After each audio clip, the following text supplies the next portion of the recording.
महाकाय सूर्यकोटि समप्रभ निर्विघ्नं कुरु मे देव सर्वकार्येषु सर्वदा। जब रात होती है तो हम एक दिया जला लेते हैं और उसकी रोशनी में खुद को महफूज समझते हैं, मगर उस रोशनी के परे जो अंधेरा है वो अपने अंदर बहुत सारी कहानियां समेटे हुए है और इन्हीं कहानियों को आप तक लेकर आता है रात के अंधेरे में।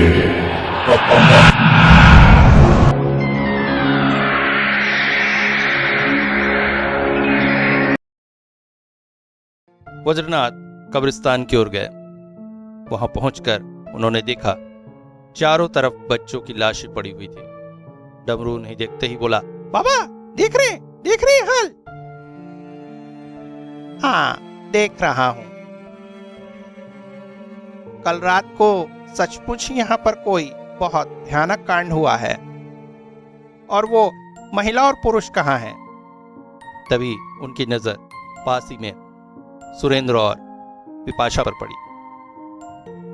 इन्हें मेरी झोपड़ी में ले चलो, कहकर डमरू को आदेश दिया और वापस अपनी झोपड़ी की ओर चल पड़े।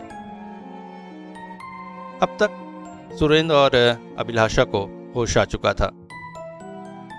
झोपड़ी में लाकर उनके घावों पर मरहम पट्टी इत्यादि की गई। भैरवी भी अब तक कुछ स्वस्थ हो गई थी। उठकर बैठी ही थी कि अचानक सुरेंद्र माँ माँ बोलकर उनके पैरों में गिर पड़ा। माँ माँ माँ। भैरवी बोली, बेटा मैं सफल नहीं हो सकी रे।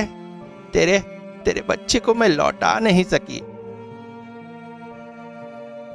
वज्रनाथ बोल पड़े, माँ आपने ये बहुत बुरा किया है। ये संसार जीवन और मृत्यु का खेल है जो प्रकृति के हाथों में है।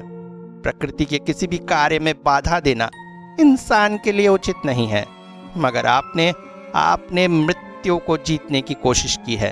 ये बहुत बड़ा पाप है। मगर तभी सुरेंद्र बोल पड़ा, मगर मेरा अभी जिंदा है माँ। सुनकर वहां सभी आश्चर्यचकित हो गए। क्या कह रहे हो? जी बाबा, कल रात को अपने बच्चे की लाश मैं माँ के पास छोड़ आया था और उनके पूजा स्थान से थोड़ी दूरी पर इंतजार कर रहा था। अचानक मैंने देखा वहां से एक बच्चा चला रहा है। उसका पूरा शरीर नीली आभा में डूबा हुआ था। देखने में मेरे अभी की तरह दिख रहा था। मैं खुशी से पागल हो उठा और तुरंत ही उसके पास दौड़ गया। मगर ये क्या? उसका चेहरा बड़ा भयानक था। गर्दन एक तरफ झुकी हुई थी, मुंह से लार गिर रही थी। मगर फिर भी मैंने उससे कहा, बेटा अभी हाँ हम एक साथ घर चलते हैं। उसने मेरी तरफ देखकर अजीब से गुस्से भरे स्वर में गर की सी आवाज की और मेरे पास से चला गया।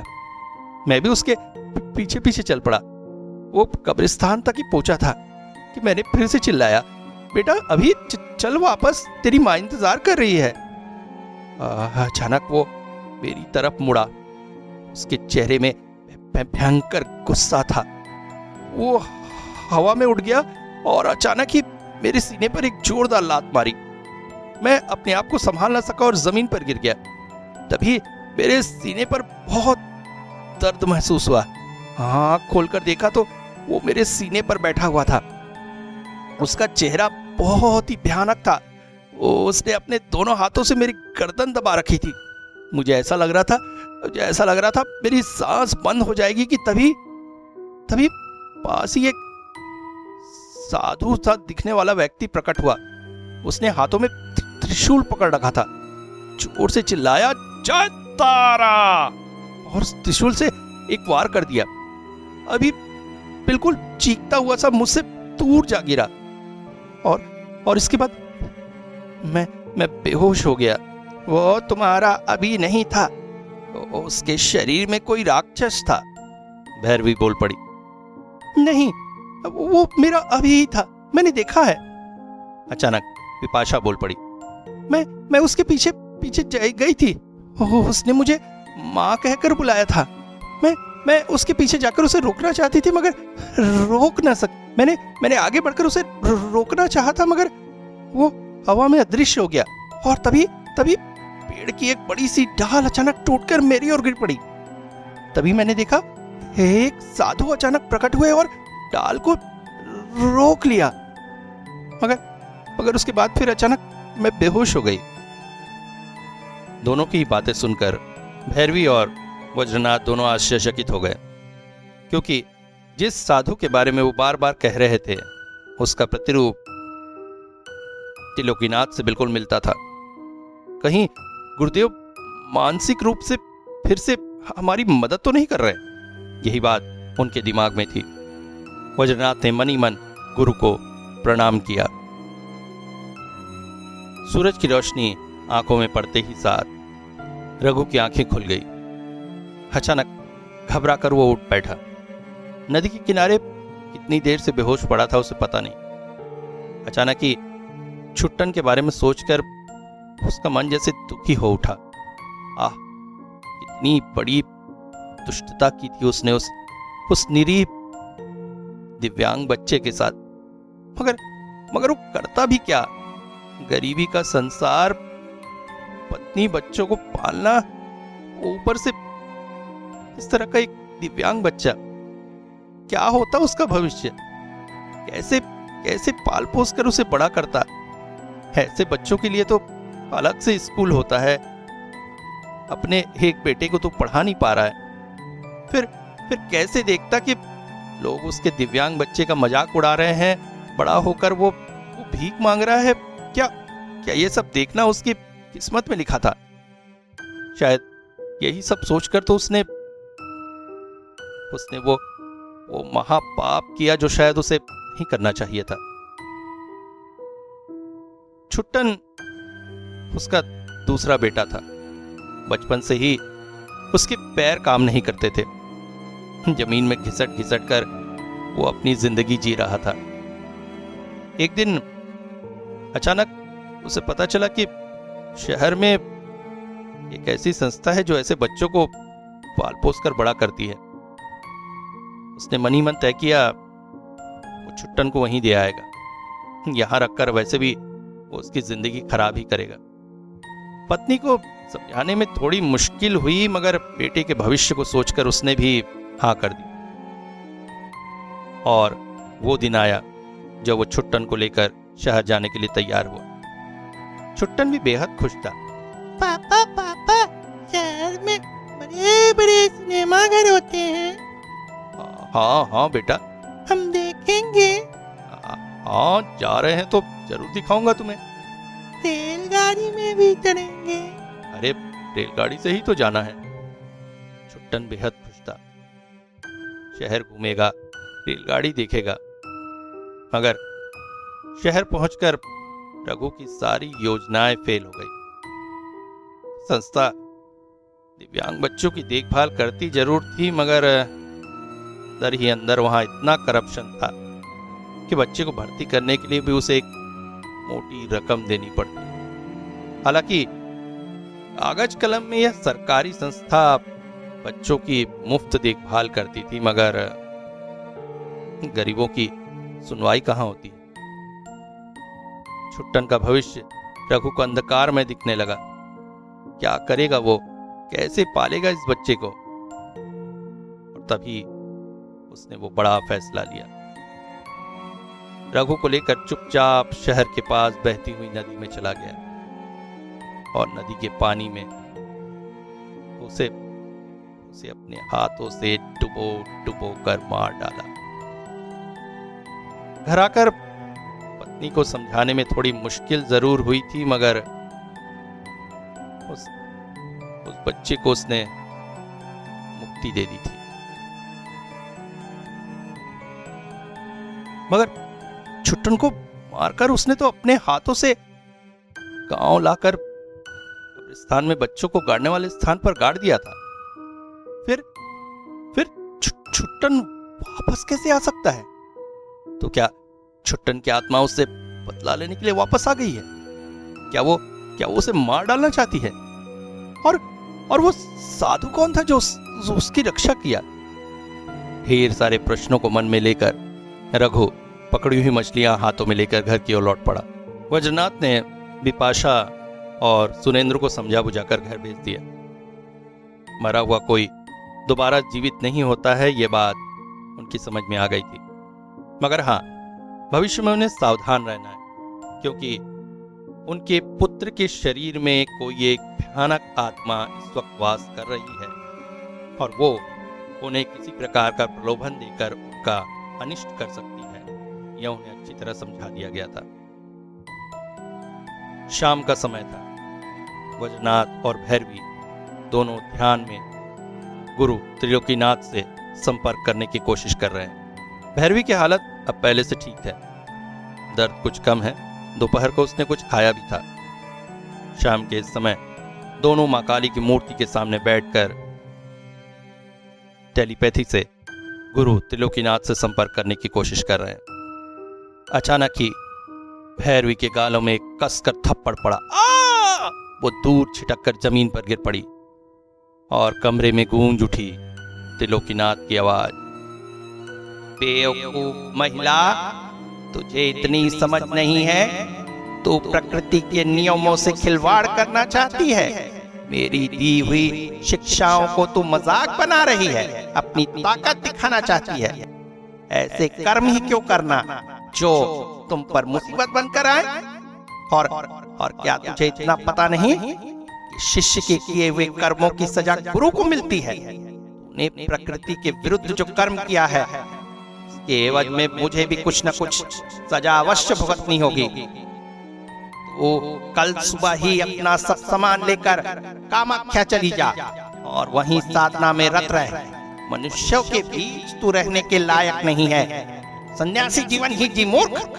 भैरवी अचानक उठकर जोर जोर से रोने लगी, मगर तभी उसे एहसास हुआ उसका दर्द बिल्कुल ठीक हो चुका है। उसने अपनी गर्दन इधर उधर हिलाकर देखा। अब वो आराम से अपनी गर्दन हिला पा रही थी और किसी प्रकार का कोई दर्द भी नहीं था। भैरवी जोर जोर से रो पड़ी।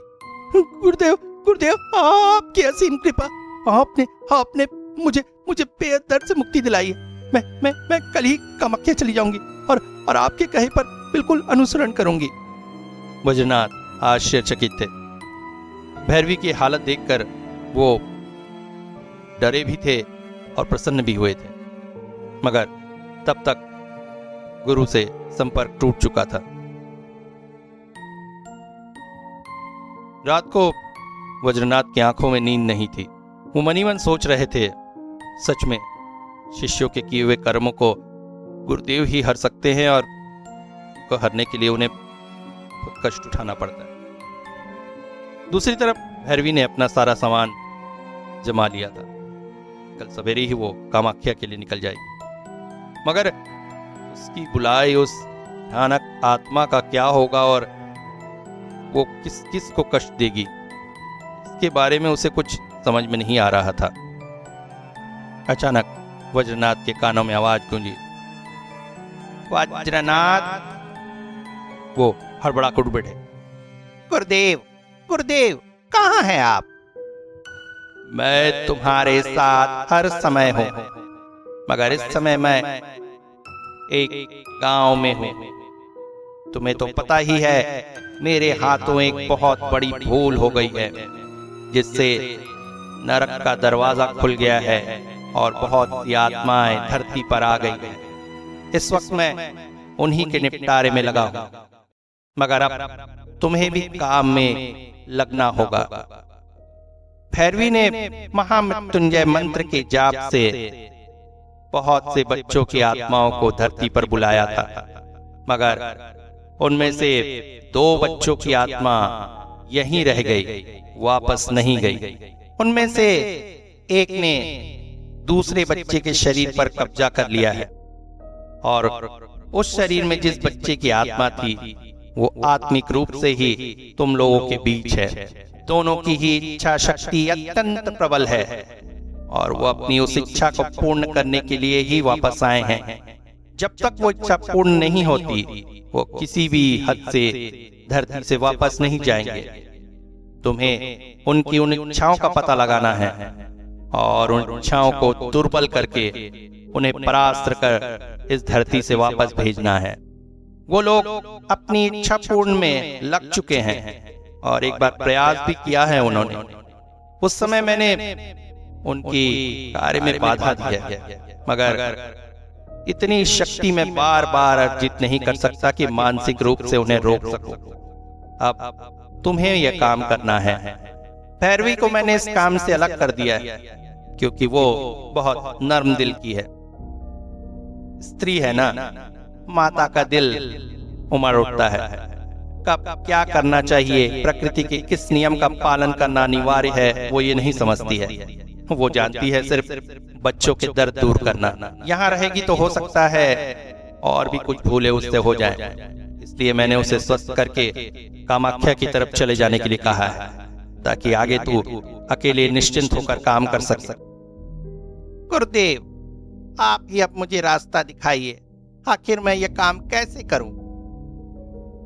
याद रखो वज्रनाथ, दोनों की इच्छाएं पूर्ण होना ही उन्हें इस धरती से वापस भेजने का एकमात्र माध्यम है। जैसे जैसे वो इच्छाएं पूर्ण होने के करीब पहुंचेंगे उनकी शक्ति दुर्बल होती जाएगी। तुम्हें बहुत ही बुद्धि के साथ उन्हें यह दिखाना होगा कि उनकी इच्छा पूर्ण हो रही है और फिर अचानक कौशल के साथ उन्हें परास्त कर धरती से वापस भेजना होगा। उनमें से एक अपनी माँ को अपने साथ ले जाना चाहता है तो दूसरा अपने को मारने वाले से इंतकाम लेना चाहता है। गुरुदेव, एक और प्रश्न है मेरा, जल्दी पूछो क्योंकि अधिक समय तक मानसिक रूप से उपस्थित होना मुझे कष्टकारी होता है। गुरुदेव, आपने कहा 2 बच्चे हैं, तो क्या उन्होंने ही उस रात कब्रिस्तान से लाशें निकालकर खाई थी और इधर उधर फेंका था?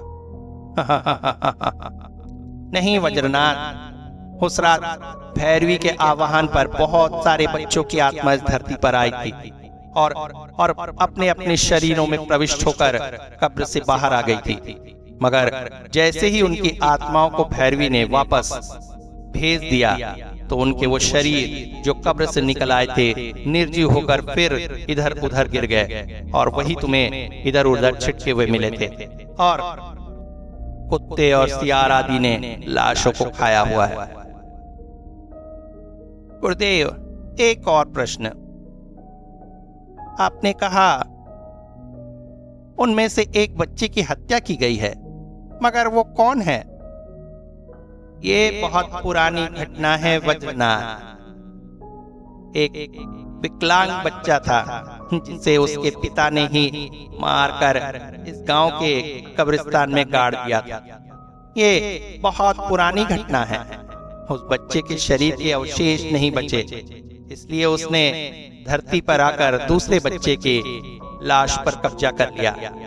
ये घटना इसी गांव की है, मगर वो कौन है मैं तुम्हें स्पष्ट नहीं बता सकता। ये तुम्हें खुद खोजना होगा। अच्छा, अब मैं चलता हूँ। इसके बाद हो सकता है मैं मानसिक रूप से तुम्हारी मदद न कर सकूं। अब सारा काम तुम्हें अकेले ही करना है। इसके पश्चात गुरु त्रिलोकीनाथ दृश्य हो गए। वज्रनाथ को समझ में आ चुका था कि भैरवी ने बच्चे की आत्मा को बुलाया था। वो आत्मा सुरेंद्र और विपाशा के बेटे की ही थी, मगर आश्चर्यजनक तौर से दूसरे बच्चे की आत्मा भी इस धरती पर आ गई और पहले बच्चे के शरीर पर कब्जा कर लिया। मगर वो बच्चा कौन है और कौन है उस बच्चे का हत्यारा जिसे वो मारना चाहता है? वज्रनाथ को यह भी समझ में आ चुका था कि वो जो भी है बहुत शक्तिशाली है, अन्यथा उसने सुरेंद्र पर आक्रमण कर उसे घायल कर दिया था। अब वज्रनाथ के सामने समस्या थी उस बच्चे के घर वालों को खोजने की। दूसरी तरफ उसने सुरेंद्र और विपाशा को भी सचेत करना था, क्योंकि उनका बच्चा भी अपनी मां को अपने साथ ले जाना चाहता है। और उसकी भी इच्छा शक्ति प्रबल है। किसी भी तरह से उसके माया के फांद में उन्हें नहीं फंसना है, अन्यथा बहुत बड़ी विपत्ति आ सकती है। यही सब सोचते सोचते अचानक वज्रनाथ को नींद आ गई। सुबह होते ही भैरवी वज्रनाथ के पास उपस्थित हुई। बोली, वज्रनाथ, मैं कामाख्या को जा रही हूं, मगर मेरी भूल से जो तुमको कष्ट हो रहा है उसके लिए मुझे माफ कर देना।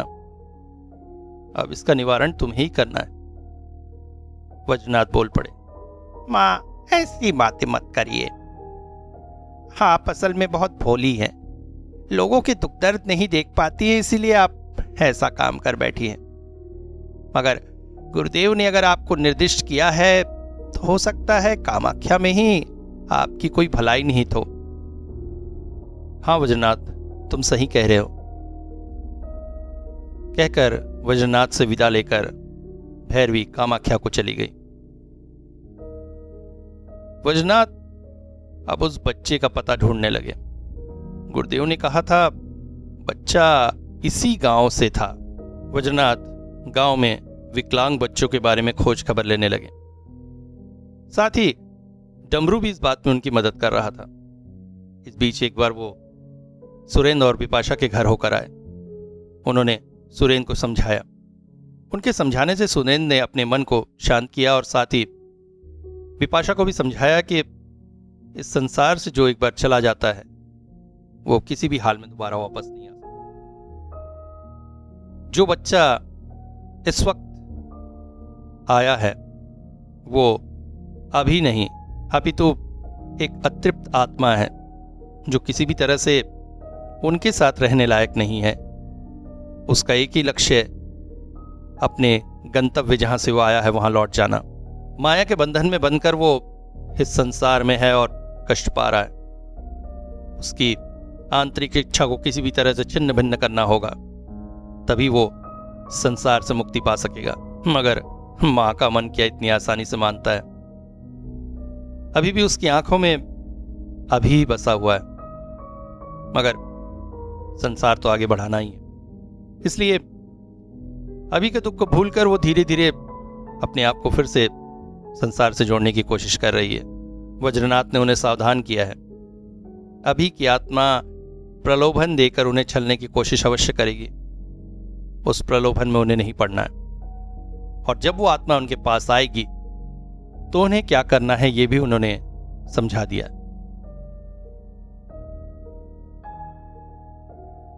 गहरी अंधेरी रात। अचानक विपाशा की नींद टूट गई। सुरेंद्र इस समय गहरी नींद में सो रहा है। विपाशा ने देखा उससे कुछ दूरी पर बनी खिड़की में अभी बैठा हुआ है।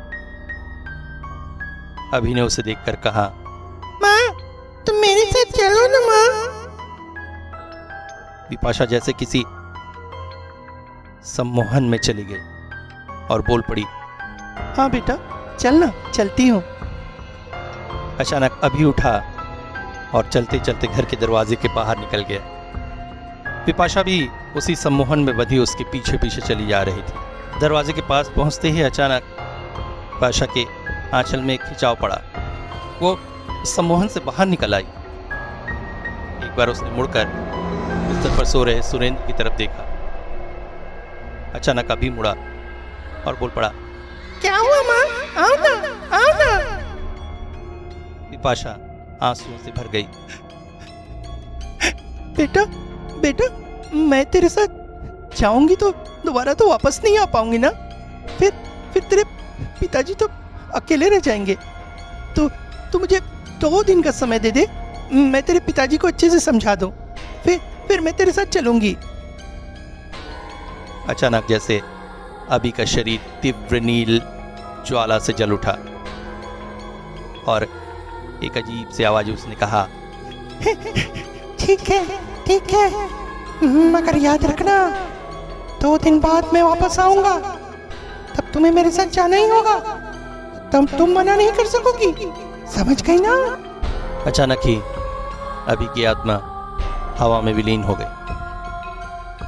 दूसरे ही पल सुरेंद्र बिस्तर से हड़बड़ाकर उठ बैठा। ये सब कुछ उन दोनों ने वज्रनाथ के समझाने पर ही किया था। दोनों एक दूसरे से लिपट कर रोने लगे।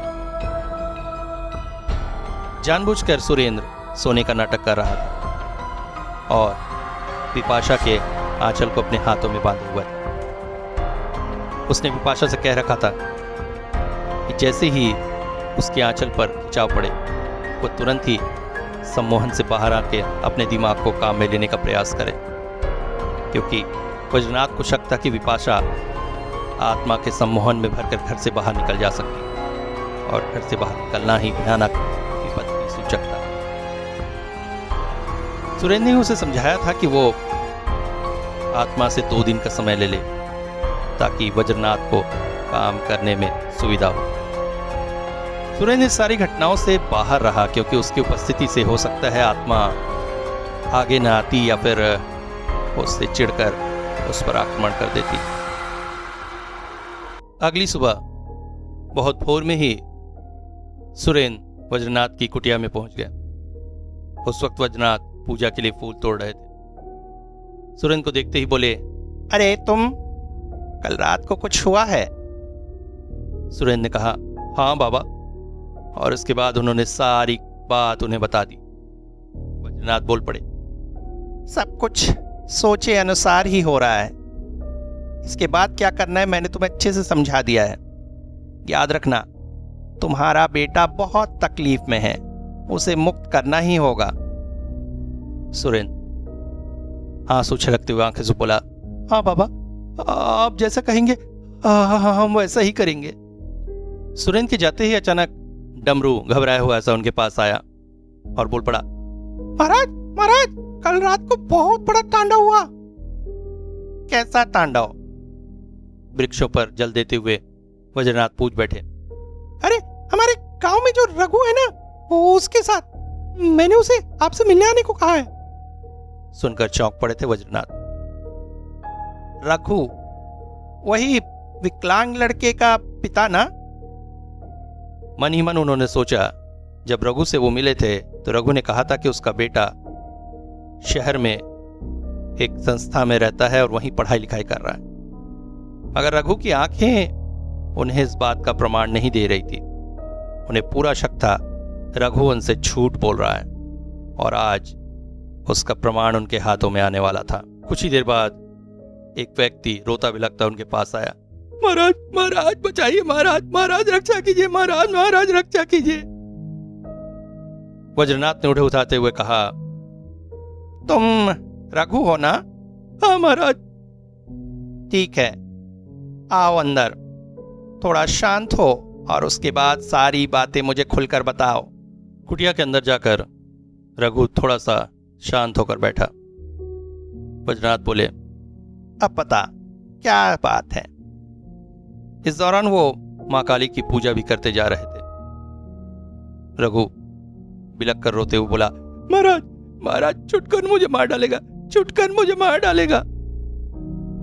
कौन छुटकन? महाराज, मेरा बेटा, मेरा छोटा बेटा। तेरा वो छोटा बेटा जो शहर में रहकर पढ़ता है? नहीं महाराज, मेरा बेटा शहर में नहीं है, मैंने झूठ बोला था। क्या मतलब? मैंने अपने हाथों से उसे मार दिया। क्या कहता है दुष्ट? हाँ महाराज, मैं और नहीं सह पा रहा था महाराज, मैं और नहीं सह पा रहा था।